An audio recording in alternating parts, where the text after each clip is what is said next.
It's a battle over a sound, but it's far more than noise. The sound worth millions, and it's becoming a cautionary tale for any American who wants to do business in Putin's Russia.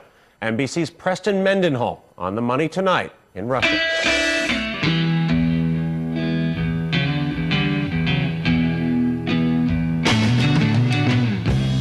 Hey, Joe. Jimi Hendrix. Where you going with that gun in your hand? Carlos Santana.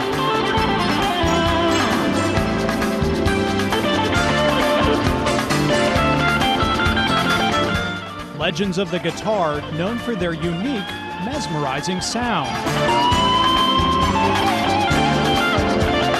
Still revered and emulated today. They say rock and roll is here to stay, but a piece of it may be lost forever. I'm gonna wait the midnight hour. If not for the efforts of this 64-year-old bluesman turned businessman, Mike Matthews, the creator of some of rock and roll's most famous sound effects. Almost every rock star has used an Electro-Harmonix pedal somewhere along the way. Santana bought one in '71. Jimi Hendrix bought one from Manny's Music. Jimmy Page used the Electric Mistress. Aerosmith, John Frusciante of the Red Hot Chili Peppers. And among these rock and rollers, Matthews is considered a hero for saving one of music's most prized sounds from extinction, the vacuum tube, giving an electric guitar player's amplifier its unique reverb sound and broad range. 8 years ago, Matthews bought one of the last vacuum tube plants in the world, in Saratov, Russia. Today, he makes more than 2/3 of the world's tubes used for music, with revenue of almost $18 million a year. The tubes are preferred by guitarists over modern transistors and guitar amplifiers. Peter Stroud plays with Sheryl Crow.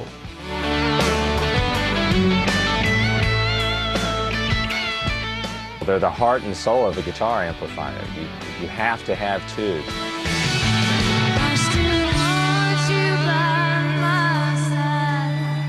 But now the heart and soul of rock and roll are again under threat. It's a shadowy tale that reads like a corporate crime thriller. Mike Matthews and the legends of rock and roll against the dark forces of doing business in Russia today. And we're gonna fight, and we're gonna win. And that's it. We followed this tale to the tube factory in the town of Saratov, which is fighting off a hostile takeover, Russian style. And they wanted to buy the factory for $400,000.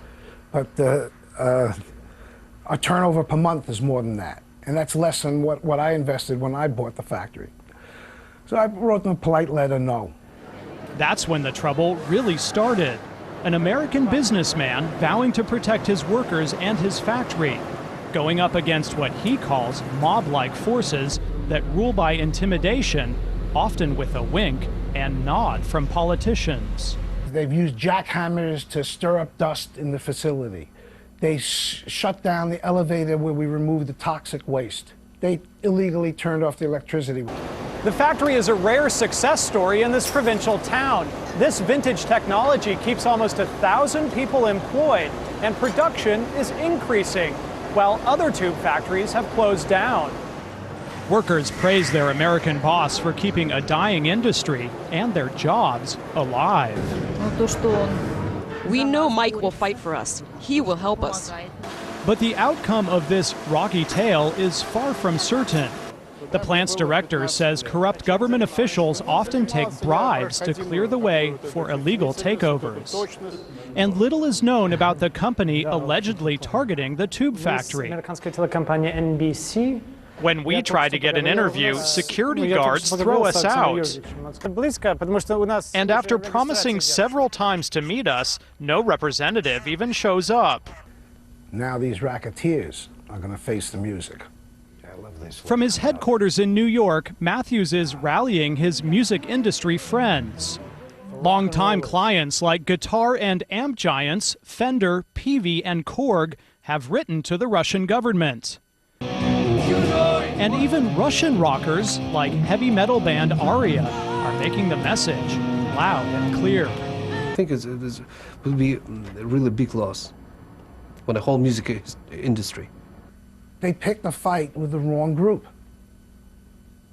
They made a mistake.